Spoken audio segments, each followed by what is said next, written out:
एक क्रिश्चियन होने के बावजूद भी इस महिला ने 2 बार अपने बच्चे को पेट में ही मार डाला। तीसरी बार जब वो प्रेग्नेंट हुई तब फिर से अपने बच्चे को गर्भपात करके मारना चाहा, लेकिन ऑपरेशन के दौरान ही उस महिला की मृत्यु हो जाता है और मरने के बाद वो कुछ ऐसी चीजों को देखती है जिसे देख उसकी आंखें फटी की फटी रह जाती है।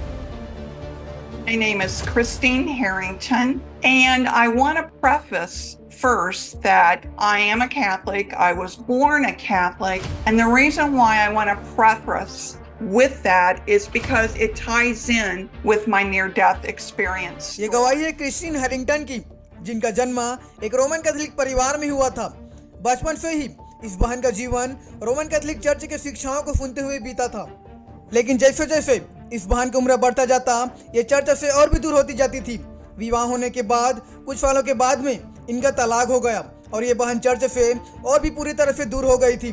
चर्च से दूर होने के बाद इनका जीवन व्यभिचार में और नशे में बीतने लगी।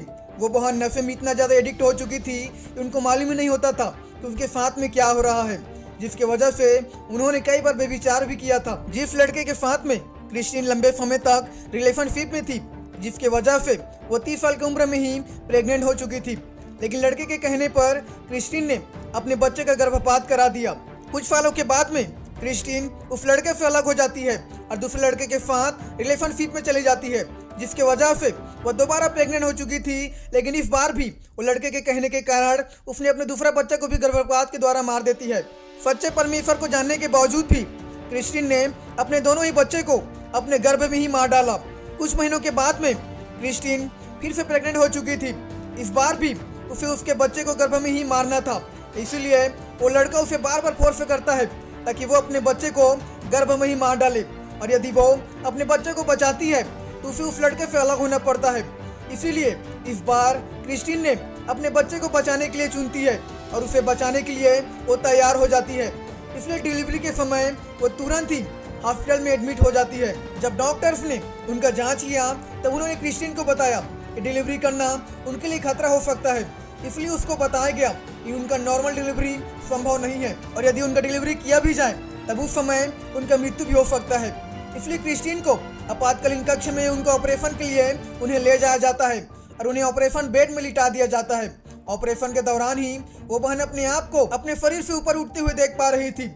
वो उन डॉक्टर्स को भी देख पा रही थी जो उनका ऑपरेशन कर रहे थे।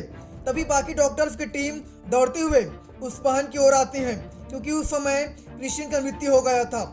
जब वो बहन अपने आप को अपने शरीर से अलग पाती है तब वो सारे डॉक्टर्स और नर्स को देख पा रही थी जो लगातार उसे बचाने के लिए कोशिश कर रहे थे। तभी अचानक ही उसके चारों तरफ अंधकार छा जाता है, जिसकी वजह से वो कुछ भी नहीं देख पा रही थी।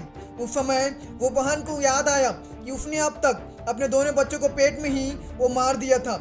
इसलिए वो बहन जोर जोर से चिल्लाने लगी और रोने लगी और परमेश्वर को पुकार कर कहने लगी कि मुझे बचाइए, मैं नर्क नहीं जाना चाहती हूँ, मुझे नर्क न भेजिए। तभी अचानक ही वो बहन उस गहरे अंधकार में अपने सामने एक रोशनी को देखती है और अब वो उस प्रकाश की ओर आगे बढ़ने लगती है। जैसे जैसे वो बहन उस प्रकाश की ओर आगे बढ़ती है वैसे ही उसका डर और भी खत्म होता जाता है और उस प्रकाश की उपस्थिति की वजह से उसका दुख और दर्द उस समय वो महसूस नहीं कर पा रही थी। जो दुख और दर्द को वो ऑपरेशन के समय में महसूस कर रही थी, उस प्रकाश की वजह से वो न तो दुख को महसूस कर रही थी और न ही कोई दर्द उसे महसूस हो रहा था, बल्कि उस प्रकाश की वजह से वो बहन एक अनंत शांति को महसूस कर पा रही थी। जिस अंधकार ने उस बहन को घेर लिया था, अब उस जगह में पूरी तरह से प्रकाश भर चुका था। उसी प्रकाश के मध्य में उसने प्रभु यीशु मसीह को देखती है जो अत्यंत प्रकाश से भरा हुआ था।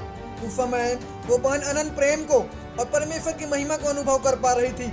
उस समय क्रिस्टीन परमेश्वर की उपस्थिति में बहुत ही खुश थी। जिन गलतियों की वजह से वो बहन पृथ्वी पर अफसोस कर रही थी, अब वो सारा पाप और वो सारा गलतियों का दोष और अशांति पूरी तरह से खत्म हो चुका था। अब वो बहन दोबारा पृथ्वी पर वापस जाना नहीं चाहती थी।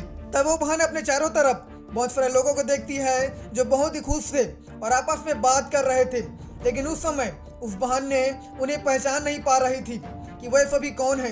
ये सारे लोग वे थे जो परमेश्वर पर विश्वास करते थे और विश्वास के लिए पृथ्वी पर उनका मृत्यु हो चुका था।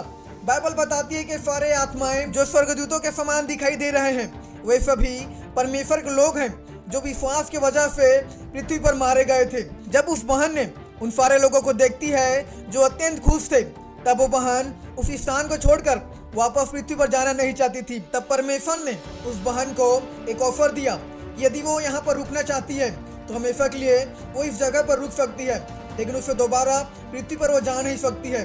तब उस बहन ने अपने बेटे के विषय में सोचने लगती है जो उसके पेट में था। तब परमेश्वर ने उससे कहा उसका बेटा पृथ्वी पर अच्छा रहेगा और सुरक्षित भी रहेगा, और यदि वह पृथ्वी पर वापस जाना चाहती है तब उसे वो दुख और पीड़ा दोबारा होगा जो उसे पृथ्वी पर हो रहा था। तब वो बहन पृथ्वी पर वापस जाने का फैसला करती है और अपने बच्चे को देखने के लिए उसके साथ में एक नया जीवन शुरुआत करने का वो दोबारा से वो बहन तैयार हो जाती है। तब उसी समय उस बहन को वापस से पृथ्वी की ओर भेज दिया जाता है और क्रिस्टीन अपने आप को आईसीयू में पाती है, जहाँ पर उसकी माँ उसके पास में बैठी हुई थी। जैसे उसकी माँ ने देखा कि क्रिस्टीन होश में आ रही है, तब उसने तुरंत ही नर्स को बुलाती है और नर्स क्रिस्टीन को संभालती है और उसे बताया जाता है कि ऑपरेशन के दौरान वो कोमा में चली गई थी और आज यह चौथा दिन था जब वो कोमा से बाहर निकली है। वो बहन बताती है कि 4 दिनों तक कोमा में रहने के बाद में जब वो वापस उसकी आत्मा उसके शरीर में वापस आई, तब उसे अत्यंत ही दर्द और पीड़ा होने लगा। चौथे दिन जब क्रिस्टीन कोमा से बाहर आई, तब एक डॉक्टर उसके पास में आकर उसे बताता है कि उसका एक बेटा हुआ है, लेकिन उसे 50% उम्मीद है कि वो बच पाएगा, और यदि तुम चाहो तो किसी पादरी को बुला सकते हो ताकि वह तुम्हारे बेटे के लिए प्रार्थना करे ताकि तुम्हारा बेटा बच जाए। उस समय उसने अपने चर्च से दूरी बना लिया था, इसलिए उसके संपर्क में और कोई दूसरा पादरी नहीं था जो उसके बेटे के लिए प्रार्थना करे। तभी उसी हॉस्पिटल में एक प्रभु का दास आया जिसने क्रिस्टीन और उसके बच्चे के लिए प्रार्थना किया। प्रार्थना के दौरान क्रिस्टीन ने प्रार्थना में परमेश्वर से कहा कि प्रभु यदि आप मेरे बच्चे को बचा लेते हो तो मैं अपने बच्चे को आपके लिए सौंप दूंगी। उस समय डॉक्टर्स को लग रहा था कि उसका बच्चा बच नहीं पाएगा, लेकिन प्रार्थना करने के बाद उसका बच्चा अब पूरी तरह से ठीक हो चुका था। उस बहन को पहले से ही विश्वास था कि उसका बच्चा बच जाएगा, क्योंकि उसके बच्चे के विषय में परमेश्वर ने पहले ही बता दिया था कि उसका बच्चा बच जाएगा और पूरी तरह से उसका बच्चा सुरक्षित रहेगा। क्रिस्टीन के पति ने उसे पहले ही छोड़ दिया था, इसीलिए अब क्रिस्टीन अपने बच्चे को अकेली ही पालती है। इसके बाद भी वो बहन अपने गलतियों से पश्चाताप करके परमेश्वर पर संपूर्ण रूप से विश्वास करती है।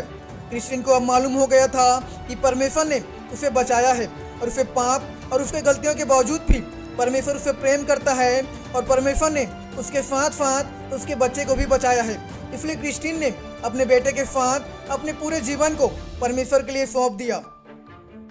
So, heaven is real. Don't be afraid of death. Do not be afraid of death. Don't turn away from God, because the other side is a beautiful, amazing, and loving world where you will have no physical pain at all, no emotional pain. It's just beauty.